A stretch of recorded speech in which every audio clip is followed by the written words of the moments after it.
Good afternoon and welcome to our new season, the Chicago 16-inch Softball Hall of Fame. And it starts our new season for the new inductees that'll be coming up here on October 26th, next Saturday night here. And we are in downtown Forest Park for this one today. And again, I want to thank Paul Rowan and the committee to put the time aside to visit these great Hall of Famers, and we're in this great building. And I got to tell you, we have done some remodeling here, and it's just fantastic. You'll see the jerseys, the artifacts, the history in this building is fantastic. But to start it off today, the gentleman who is to my right needs no introduction. This gentleman is Eddie Curry, who has worked at the Chicago Public Schools and was instrumental in making 16-inch softball a lettered sport in the CPS high schools. Mr. Curry, to my right, will receive the Richard J. Daley Award, which is given to the individual who demonstrated passion and love for the game. We're going to get to talk before he did all this into his career. Ed, truly an honor to have you. Finally, I get to meet you and sit next to you. This is great. And I love the paraphernalia, even though they won 41 games, they're still my team. My pleasure. Anything can help. Yeah, we got to. They might be looking for older guys. No, God, baby, yeah. Oh, God. Great to see you. Like, the passion and I was doing the research on you and everything. How does it start for you just loving the game of what we call baseball, softball? Because I did some of the research. When did it start for you? I mean, how does it start? And well, we can go back when I was actually in the third grade. Oh, wow. 1963. Okay. You know, the great late Leroy Franklin, Okay. who was a Hall of Fame coach for Simeon High School. He was my gym teacher in 1963. I was in third grade. Wow. And he decided to have tournaments in the grammar school. All the third grade classes, all the fourth grade classes, all the way up to eighth grade. Now, are we talking, was this a league ball or was it the softball? No, this is softball. Softball, okay. It's softball. Okay. You know, because I started softball before I even started baseball. Okay. You know, so what happened is that he introduced, you know, he was from the South and he came up here because he knew nothing about 16-inch softball because they didn't play it in the South. Didn't exist, right? Exactly. So when he came up here and seen the games played out in Washington Park, he's a young guy, just come from Grambling, Louisiana. Oh, wow. You know, so he said, well, let me introduce these kids to this game. And I was one of his pet peeves. That was one of his favorite, you know, so he introduced that to me and I was hooked from day one. From day one. From day one, from 1963 until right now. And I didn't start baseball until I got to the fifth grade. Yeah, well, we're going to talk about that too, because, you know, a professional team comes up in my notes. So, Right. Exactly. So that's great how you started this, because how does it, what do you think was the thing about, you know, this game, the 16-inch, was it, of course, there were no gloves then on the 16-inch. We didn't have the weight up now. Sometimes these tournaments that Paul and the gentlemen bring out their gloves and everything else. It was these hands that get crooked over time. Correct. What was the thing about the game that you liked the most at the inset, at the beginning? Well, what I appreciated the most was that it involved so many other kids. Got it. You know, because, you know, if you look at the game of baseball, only a few of us can play that game. Right. You know what I mean? Because the little hard ball they got afraid of. Even though the 16-inch ball, when it's brand new, it's nothing to play with now. No. You know, but it brought more attention to more kids. You know, so the kids that didn't want to play baseball, they played softball. Right. You know, so that's what brought me, you know, to the level of saying, well, you know, you can meet a whole different group of individuals that's playing this particular sport. Sure. You know, so that's what I appreciated more. You know, we go back to the 60s, of course, the game from the 60s, the 70s, the 80s, the 90s, and then we'll talk about what's going on now. I always thought the game at that time, like when you're talking 63, and as we keep moving forward, the game was so popular Oh, my here. goodness. Yeah, it was just popular. Can you elaborate on that part of the popularity you saw in those days? Let me tell you, when I started playing baseball, I was playing Little League. And I knew how to play this game, and I picked up 60 so well Sure. as a young kid, and I was always talented enough to play and to hit and to catch at a young age. But I would go out and Washington Park. So my game wouldn't start until 1 o'clock. Okay. Most of the games, essentially softball, would start early around 10. 10. You know what I'm saying? Right. So I would get a chance to go out there and watch, but some teams were short of players. And Coach Franklin, he was on one of those teams out there. He said, I got a kid that can play. No Just matter what the age, whatever, You know, bring him in. he said, come on over here and fill in this spot until one of the guys come in. Wow. I said, look, coach, I said, I only can stay here for a little bit because I got to pitch at 1 o'clock.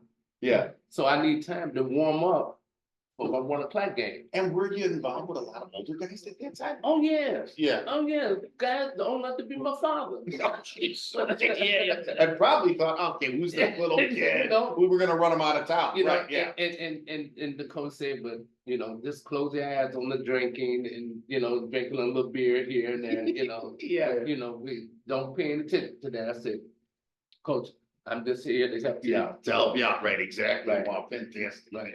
And you know what? I can imagine the experience you got to play with the older guy. Just I want to bring up something real quick about me. I was in 5th grade playing on an 8th grade team, and I thought, wow, these guys are 3 years older than me. And when you're that youngster, like you're bringing up here now, it makes a big difference 3 years when you're younger or even older. Yeah, Without a doubt. And see, that's with any sport, to be honest. exactly. That with that older experience and teaching Right. at the same time, when you're ready to play with kids at your level, Right. it's a plus. You don't even want to play with them anymore You're right. because you didn't gain that advantage Sure. of knowledge. Yeah, because now you're playing, basically, when you go back to play with them, you're playing down to the level. Exactly. Without Exactly. question. How long, so from that point on, you get into different leagues and. Yeah, I got into different leagues. I played in few leagues out there in Washington Park with a few teams, but I wasn't on one team roster particularly because they would let me fill in. The guys were so nice. If someone was over short of players, I would fill in. Right. But then my main sport took over, Which was baseball. baseball, yeah. So that took over until 8th grade, freshman, then I went into basketball. Okay, Because I played with some of the greatest basketball players that Chicago has. well, you know what, you mind naming a few? Bo Ellis, Oh, sure, he went to Marquette, Bo Yes, Ellis, yes. he went to Marquette. for sure. Ricky Green, Oh, wow, Marcellus Starks, so, yeah, the Barber brothers. So, you had, Lonnie Lewis, you had all these great ball players that end up playing pro ball. oh, wow, sure. So, For the pros. and most of the guys thought I was gonna go to college Sure, to play basketball. what was your position in basketball? I was the forward. Forward, okay. I was a forward, and I had over 100 scholarships to go to play baseball and play basketball, and I wanted to play both of them in college. So I tried, and Jackson State was one of the schools that would let me participate in both. In both sports, right, because a lot of coaches were probably against Because that. I was gonna go to Arizona State. Okay, To play baseball, and the Arizona State said, well, you come here, you're playing baseball. Rick Mundy and oh my goodness, Rick Mundy And Rick Monday, the center fielder who was with Yeah, Oakland, and they got traded to the Cubs, yeah. and Reggie Jackson. Sure, wow. You know, they came to Inglewood High School. But they were coming to also look at me and look at Bo Ellis to try to get him to come to Arizona. Sure. Wow, what a thing here. But Bo just had received a letter from one of the greatest coaches. Al McGuire. Well, before we get to Al, from Kentucky. Okay, which was it Rupp? Rupp. Yeah, it was Rupp, the famous coach, yeah. You know, so, he was so thrilled with that. But when Al McGuire walked in that door, that closed everything. And why do you think it closed everything? Because his appearance. Because he walked in that door. Right, that first impression. That first impression is something else. And that's what happened to me at Jackson State. Because my uncle told me, he said, if you can play at any level, and you said you can play, that's how he put it. He said, Sure. you said you can play, then you can play any little country around the country. And people will see you regardless where you at. It's fantastic. And I gotta tell you, this is a Hall of Fame conversation going on here right now, let alone what we gotta talk about here about you. But I have to ask you, I've always looked at sports now, whether it was baseball, basketball. I was a big hockey guy here in the States. I feel now, Eddie, that sports is watered down. In your time, my time, I felt that you had to be the cream of the crop because there were so few teams. You had to be the best of the best. Do you agree with this? I agree with you 100% because now they call these players dogs. Yeah. The top dog. Right. Oh no, they didn't know what top dog was. Top dogs back then were real dogs. Sure. You know, exactly. Because the competition level was so tough. It was so tough. I look at these 16 and softball guys that were playing back then and look at the group that are playing now. I say, I don't know. I don't know if these guys could, really put up the numbers. And we had all-star softball players back then. Yeah. I mean, some of the best you ever want to see. I've done so many interviews here at the Hall, and going back to the guys of your era, my era, it just amazes me. I don't know if we had to.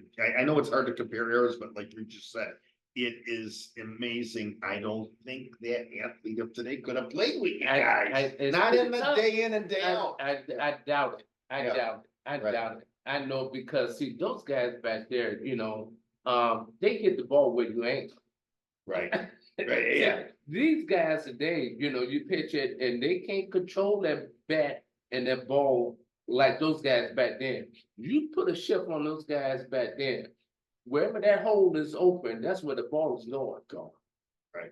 So hit them where they ain't. That's exactly. Hit them where they ain't. Exactly. And that's the difference between today and back then is that the guys were so knowledgeable and so talented about the game, and they took the game serious. Sure. Yeah. I mean, serious. You're talking 7 nights a week, 3 games. I'm talking about serious. Sure. I go play a double hit of baseball. And those guys started at 10 o'clock. I get back, finish my double hit of the baseball. Those guys are still out there. Yeah, a different time. I know I talked to gentlemen. Totally different beats. Oh, for sure. And I talked to gentlemen here in this room, the other players that you probably played against. They would say to me, "Hey, if we had a wedding on a Saturday night, the missus couldn't get mad because I'm going to that game." I'm going to that game. I'm not going to the christening on Sunday morning. I'm at my game. Yeah. Guys would bring their whole families out there with chairs, blankets, the whole 9 yards. They bring something to eat for breakfast. They have something for lunch, and they have the whole family out there.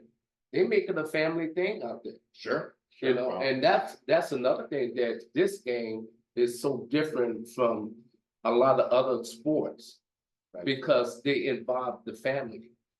You know, Yes. they involve the family, you know, your wife would say, well, you're gonna be away all day. No, I'm not gonna be away. You come on with me. Come on with me. You'll see what I'm doing. It might be 8 hour a day, but come on. Come on out with me. Come on out with me. You're a product of Inglewood. Yes. Yeah, and of course, you probably had some great moments at that school. You did. Oh, tremendous days at Inglewood. That's something that it's funny. I talked to my point guard, Michael Price, last night on the phone, and we were talking about the days, you know, that we had at Inglewood High School. And I was one of the few. A lot of guys didn't know I played baseball or softball. Wow.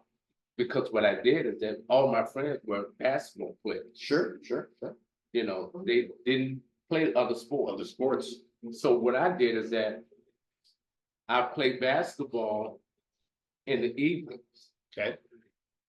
softball and baseball in the mornings or that afternoon. So when they see me, I just be coming from baseball. They, where you been all day? I said, you know, just doing my thing. You know, then I go play 2 games in the evening of basketball. A lot going on. Oh, But a lot of good going. It is so much good Yeah. because you couldn't get into any kind of trouble. No, it was you were in a controlled environment. You Yeah, very controlled. very good. I gotta ask you, because over the years of doing this, did the softball and the league ball screw you up a little bit in the way you hit, you know, because you got this high arc coming, or we go from then a game that's very fast with the league ball to the slow game. You're smiling, so let me hear your That's answer. a bunch of junk. Okay. That's a bunch of junk. You know, because see, you know, when I was at Jackson State, I was second in the nation my senior year in hitting. I was batting .443. Peace. I was 11-0 as a pitcher. So when I played softball. I took softball down to Jackson, Mississippi, and they had no idea what this little ball This was thing was, about. yeah, right. They had no idea. They never seen it. The 16-inch, yeah. So we would play that, and we played against the fraternities on Saturdays and Sundays. I go out there and hit that. Monday, I'm hitting something coming 85, 90, 85 coming in, yeah. between 95 miles an hour with no problem. Jeez, crazy. It's all in the mind. All in the mind. So it didn't screw up the It- mechanics. No, no. Yeah, You know, they say you're gonna get an itch. You know, you're gonna do this. I said, see me on Monday. See, exactly. Wow. And I'm sure all 3 sports kind of culminated to help you in a lot of different ways. Oh, without a doubt. Yeah, Without for a doubt. sure. Without a doubt. Because see, this ball here, you know, you can't, you know, you're not gonna catch it on the side, you know. It'll teach you to not be afraid to get in front of it. Right, yeah. You know what I'm saying? Yeah. So when you go play baseball, it teach you Yeah. not to go to the side, Right, to get yourself in front of it, exactly. You know, so it's a lot of skills that back then that this ball created that a lot of people would not understand No. unless you play both sports. Both sports, right? That's a great analogy how you broke those Right. two down.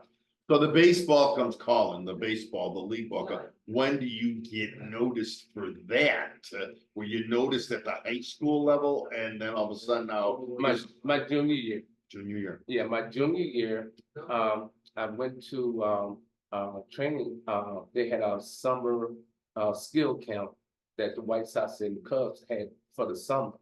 And this was at What year was that? this was 1972. Okay. This was 72, and this was over on I can't remember the park, but it was 39th and Persia, that particular park there. And we were, you know, they said, well, we don't want you to hit, we want to see you pitch. Okay. So Were you righty or lefty? I'm a left-handed. Lefty, okay. I threw 97 miles an hour. So I was warming up. They said, well, all the guys that we are bringing in to hit, we want you to pitch to. Okay. I said, okay. Were a lot of pros there already? Oh, it was scouts. Oh, scouts, okay. This was, But I'm saying, were there a lot of professional baseball players already at this thing just because you were gonna pitch to them? no, these were all professional scouts. Scouts, got it. These are looking at the young kids, looking at the young kids. So the thing is that I started, banging, said, we don't want you to throw no curveballs, Just the heat. just the heat. I said, that's even better. Yeah, there was a guy in Houston, I don't know if you saw him, who was a great pitcher, but Phil, J.R. Reed. Well, they called me the other side. Okay, I remember him well. I mean, this guy was a At the monster. American Giants Stadium. This guy was a, At the American Giants Stadium at 39th Street. My dad told me about that park at 39th Street. 39th and Purchase. Correct. Yes, we got Just south some of people in our audience, so I'll bet as well. That was Nick Balestri in our audience, of course, Paul Rowan in ours, and you gotta introduce now the lovely lady, This is my wife. We've been together for 53 years. Barbara. Barbara, so you see him through a lot of what he's telling me here today. Thank you for coming in here So today. she's- And Franklin Tina's in our audience also Yeah, today. she's been with me all. So you were the lefty J.R. Reed. I remember him well because I saw him behind the Cub dugout once. He was taller than the building. J.R. Richards. Richards, yes. So when I got, well, I'm gonna go back to the 72 workout camp. So what I did is that I do nothing but fastball. Not one hit. Wow. And you were popping that catcher's glove, I right? was popping back, and I think I was going anywhere between 90, 93 That's as a junior in high school. very fast for back then. Yeah.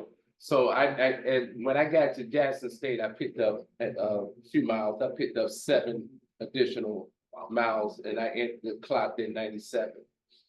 But at that particular time, they said, well, you're gonna be on the radar. And then the guy from Philly, he said, I wanted to see him hit. Because I know he can hit. I want to see him hit. They said, no, we want to watch him pitch today. Watch him pitch, right? So it's funny how things work out because I could have got drafted by the Cubs. The Houston Astros drafted me first. Okay. Philadelphia was going to draft me, and they picked as a hitter. So was that, we're talking 77? This We're was talking- 77. So talking drafts, yeah. Yeah. Take off that hat for just 1 second. Okay, well, if you would have went to the Cubs, you would have the same problem. Either way, it goes- Either way, you're gonna lose it, yeah, we're wrong place for sympathy. But, I gotta tell you, so those were something, so Houston takes you. Yeah, Houston takes me. Houston takes me, and Houston called me and said that you can throw your first baseman men away. Wow. I said, oh, you're a pitcher now for the Houston Astros. Because to be honest, I really wanted to be a first baseman. Oh, sure. Being a lefty too and everything else. I made 2 errors in 63 games in Jackson State at first base. Because when I didn't pitch, I was either DH or the first base. It's the DH now, it come into effect. It come into effect. And So I really would have enjoyed, and I believe I would have, I could have did a long extended career as a.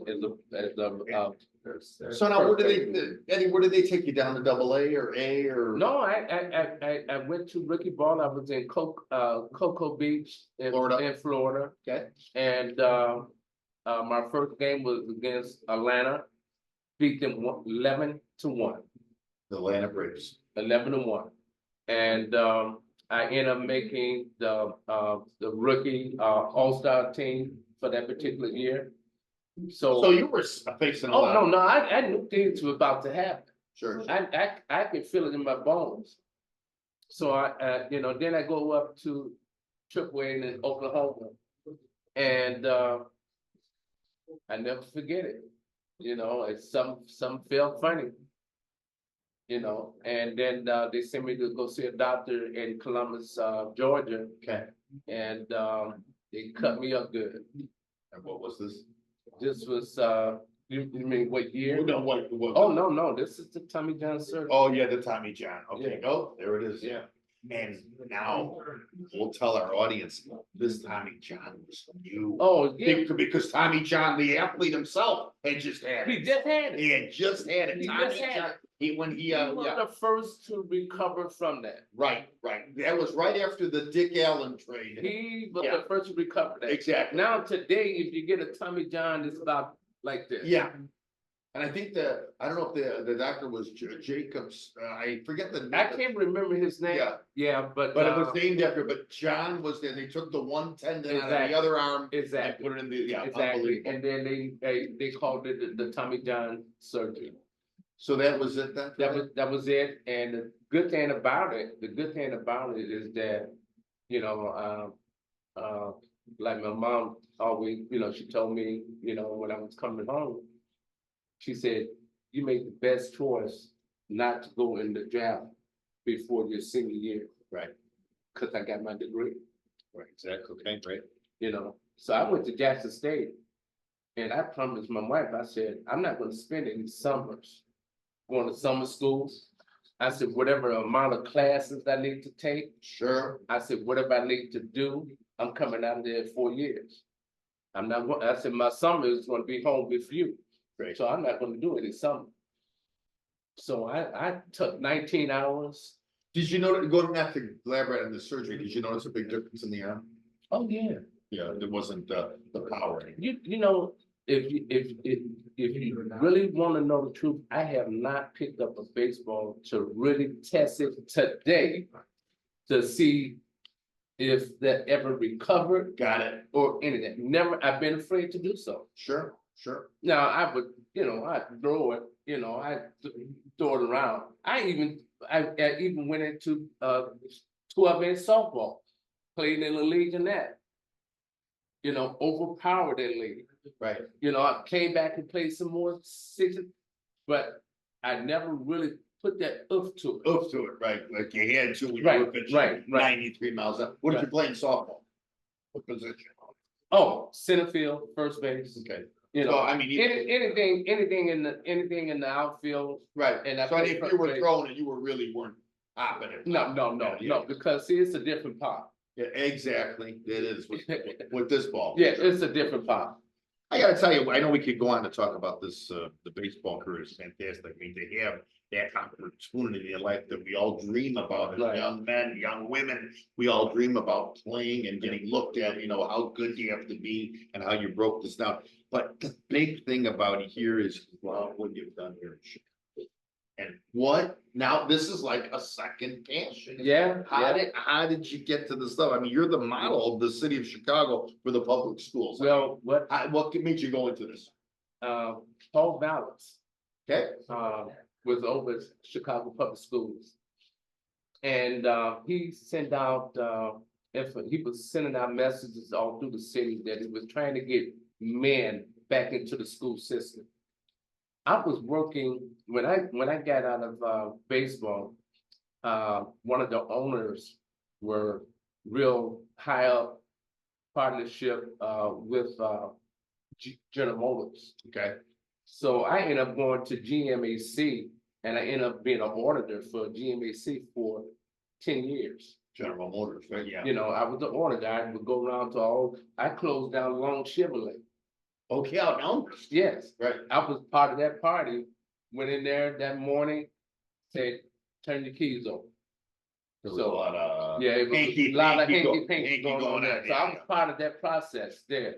And then I went on after 10 years there, I went into banking and mortgaging with the Federation of Financial Institutions. Did that for 10 years. Something about these 10 years. I did that for 10 years. But then I got the message from Paul that they were looking for men to come into the Chicago public school system. So I said, well, the only way I go back in there is I can get a chance to do some teaching. Okay, what was your degree at Jackson, by the way? I majored in mathematics. Oh, mathematics, okay, yeah, but. Yeah, so. So You're doing the number, you're So- playing, you know. I'm a number. You're a man. numbers guy, right, Yeah, exactly. So the thing is that when I went to into Chicago public schools, they did not have a position that they wanted to give me into sports. Gotcha. You know, so I ended up being over youth outreach program. So I'm bringing the youth in and going around and helping out people in the community and, you know, seeing how I can, you know, improve Sure. the kids' safety going to school each and every day. So I did that. And then they gave the job to Calvin Davis. Okay. Calvin Davis was the executive director of sports administration. So I'm walking down doing the Buck Billington parade with Paul Vallis, side by side. Paul said, well, this is gonna be our new executive of sports administration. Calvin Davis said, I want you to be up on my baseball. Okay. And that's how it happened. That's how I. So when I got in, And this was a handshake agreement, right? this, Yeah. I wanna see you, this was on a Saturday, I wanna see you Monday morning. Wow. Okay, so when I did that, and Calvin said, well, do you know anything about 600 softball? I said, oh my Lord. He said, Love it. I'm gonna get this to you also. So I've been with that 25 years, Well, incredible. And I mean, just the difference you have made. over 140,000 students that I introduced 600 softball to. Was it, I mean, could you see the passion in this? I mean, or did you see it could be stressful? Or was it a, you know, when they gave you this opportunity? When wow. they gave me the opportunity, you know, see, you know, I'm a person that, you know, more than want to deal with the kids and to teach the kids. I'm an administrator, so I want to introduce this to the coaches. Gotcha. I want to teach them what the game is about, what to do, how to start the program, Sure. and what you should do during the off season, the whole 9 yards. I said, then you go teach the kids. I said, now I will have camps for the kids if I see that you guys are not accomplishing your goals. But I was So you were overseeing this. oh yeah, Big time. the whole 9 yards. Sure. Sure. And I've been doing it from year 2000 and until 1999 until now. Well, and you're still Still doing it, right? Still doing it. I'll be 70 years old December 16th. Wow. You know, I mean, just looking at you, the stature and the shape, and I thought you were a lot younger. It's a day in and day out thing, right? I mean, Without a doubt. and it's 12 months out of the year. Without a doubt. Yeah. Without a doubt. Without a doubt. What are you seeing now from when you started this, Eddie? What do you see now? I mean, as we talked about earlier about how, you know, we were talking about the 60s, 70s, 80s with playing softball. What do you see now of the youth of today, that the athlete of today? Well, the thing is that the passion is not as dedicated, you know, like it was back then. Right. The passion, you know, you have to kind of, you know, stay with them a Sure. little bit longer with the passion, you know, and the participation in the game. You know, back then when I come up like that, you know, they're saying, hey, you ready to go? You ready to go? You're ready to go. Now you got to almost give a little push with the kids a little bit. But the thing is that my numbers have not really dissolved from the beginning to now. Wow. You know, I say the most You're teams. seeing a good ratio still. Oh yeah. The most teams that I think we had was 47 high school teams, and the low is 35. Okay, that's a good ratio. So, you know, it's not a bad thing, you know, and the thing is now they're looking for more, because we have certain schools that are really involved in it. I mean, you got Taft, you got Walter Payton, you got Lane Tech, and you got You got some top-notch school yeah, there. you got Solario from the south side. Okay. Now, for a Southside school to be that involved in 600 softball, the way they are really coming along. You got Brooks High School, so they'll start picking up the game a little bit more now. Right. You know, so you got some schools that are really, really, really involved into the sport because of the coaches that are involved. you got some coach, like the coach from Peyton, you know, you got Matt. He plays softball in different tournaments. Okay, You know, so he's involved with it a little bit more than other coaches, and he Sure. knows the game real well. incredible. Right. You're tied into a lot of things. You're active as a front man for Geico, ESPN, Wilson Sporting Goods, Right. all that. Has that been a big favorable thing for you over the years? Well, you know, the thing is that we brought, we were talking earlier, you know, with Paul, we was talking about David Rosengardt. David Rosengardt was a part of ESPN. Yeah. Before he came to Chicago Public Schools. So he came to me and said, look, I would like to put, some, teams together from different states Sure. and have a tournament on ESPN. He said, what do you think? I said, let's do it. Right. And What that's an exposure. oh, without a doubt, Yeah. without a doubt. You know, the kids were able to, their parents were able to see themselves, see the kids Sure. on TV. You know, this was something big for the high school and the kids, you know, today they graduated from that particular time period. They're still talking about it today. Oh, for sure. Yeah. What an impression and a lasting memory, to have something. Oh, without a doubt, without a doubt. So we had teams from Florida, we had teams from California, you know, we had teams from Cincinnati, you know, we had teams from Florida, we had teams, you know, from all over. All over. Sure. I want to jump ahead to side because I found out about this 2 days ago when I was talking to Paul. You're gonna get this award next Saturday night. That's special. This is what I gotta get into. When you get this call from the hall or wherever with the board of director, or it's coming from a Paul going, what does it mean to get this Richard J. Daley Award? Especially because you're getting it from one of the most traditional families in the city of Chicago. Sure. You know, the Daley family loves sitting in softball. They love that game. They were there, the Bridgeport area. They sure. love Yeah, that game. Yeah, sure, sure. You know, they love that game, and to receive the award, you know, and from that particular name, this staple on that induction is very special because you know who you're representing. You know, Right. when you're representing Daley, you're representing this whole city, This Chicago. whole city, yeah. You know, Exactly. because you're talking about one of the greatest mayors, not only in Chicago, but in the history of the United States. United States, sure, sure. You know, so it's a huge honor, and I'm looking forward to that. You know, because I just got to telling Paul and a few other guys that I'm the only administrator for Chicago Public Schools to go to been inducted into Hall of Fame. Matter of fact, I'm the first administrator to be inducted to one Hall of Fame. Okay.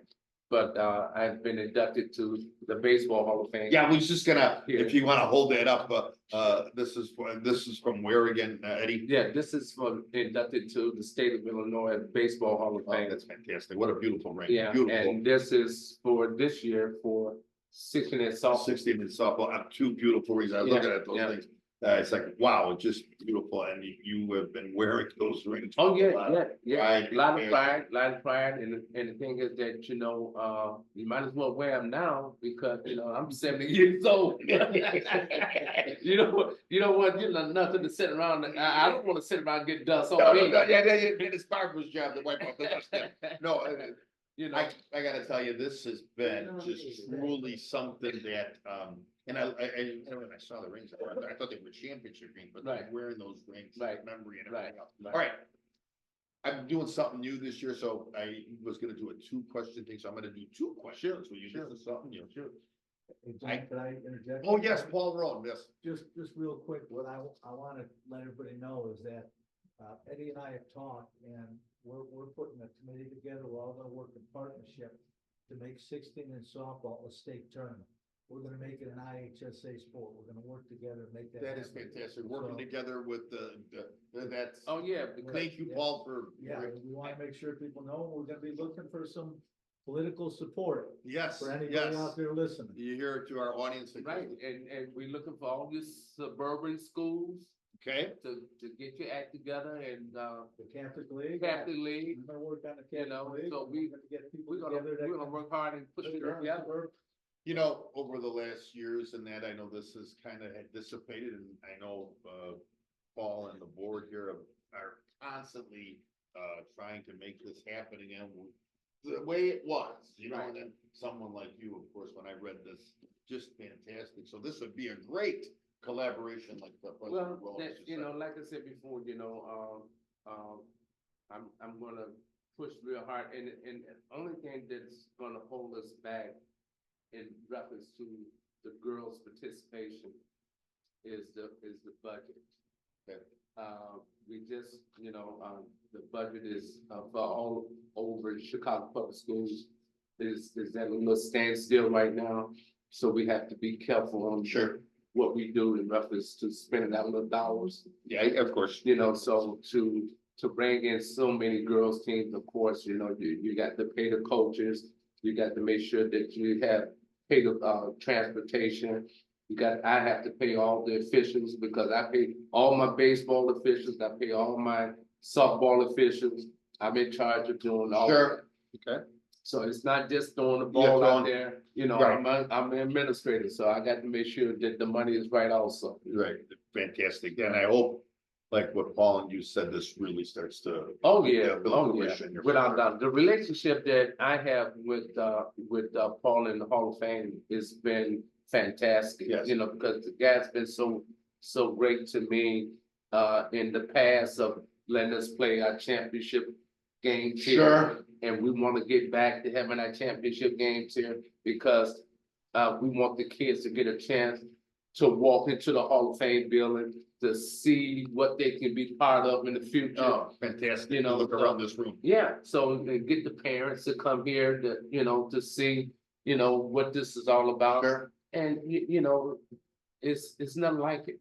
It's fantastic. All right, first question. One or two, if you got three, who's that early mentor that you still talk about in the minds of, Eddie Curry? Well, I would say my uncle.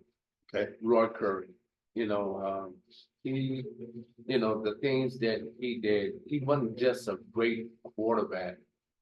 He could have been the first black quarterback in pro football. But when the Bears drafted him, back in, 64, 65, you know, they didn't have black quarterbacks. Right. So they made him out of flanker. Right. Right, so the thing is that, when he got inducted to the Mississippi Hall of Fame, he was also one of the best basketball players. And he had a curveball that was Incredible. incredible. So for him to play the number of sports he played, Sure. and for him to get the accolades that he received, I would say that, you know, he was one of the, He really, and he was like he was a father figure. Yeah, Yeah, he was a father they gave you figure. that. Yeah. All right. without doubt. we'll go a little fun thing here, and then I'm gonna name my five, you're gonna name your five, there's five. Okay. Okay. Who are your five top pitchers in the world? If Eddie Curry, baseball pitchers in the world, if Eddie Curry's got his own team, give me your five. Well, my. And then I'm gonna ask you the part two of that question. Who's the guy you would put in the game 7 out of the 5? So give me your 5 first. Well, my first one is mine and was Biden Blue, Okay, Oakland A, number 35, I still see him. number 13. So that was 13. Cause I woke, all my kids were 13. Was Yeah. okay, he was. I was 13. Okay, I'm not gonna argue. Both my sons were 6'9". 13. Yeah, Okay, Vida. Biden went to 35 later. Oh, yes. It's a family show over here. You know, Then we went to the Giants. yeah. You got Don Drysdale. You Okay, got Sandy Koufax. okay. You got Ferguson Jenkins. Oh, yeah. And you got, the last one is real hard, but I, you know, because of the way he pitched and the way he controlled his balls, you know, I'm gonna have to stick, it's another Cub. Okay. It's another Cub. It's Maddox. You're keeping Gibby off the list? I'm gonna keep them all. You're keeping the great five. Okay, here's my, Okay, and I'll let you go. okay. Koufax, oh, who's your game seven? Game 7 have to be Koufax. Okay, got a great curveball. Saw it on YouTube, I get dizzy. Okay, so we got Koufax, we're gonna Seaver, Carlton, Jenkins, and I'm gonna leave you with this before I give you number 5. This is what Eddie Curry's all about. It stood me in the face today. It's always been in me to take pride in what I do and work and the outwork, the competition. I can say that my love for education and athletics has provided a fire inside to help young people of all backgrounds, and if possible, help them reach their full potential and dream. Eddie credits his success to family, his faith, his system over the years. Eddie, my number 5 is Eddie Curry. Hey, you can do any better. Thank you we're gonna get this out on YouTube and Spotify. And again, thank you for listening in and watching today. Our first guest for the new year and our Hall of Fame banquet is going to be this Saturday coming up, October 26th. And Paul, the venue is? Drury Lane Theater. Drury Lane Theater this Saturday. And this gentleman to my right, Eddie Curry, will be inducted, receiving the Richard J. Daley Award. A fantastic honor, a fantastic man.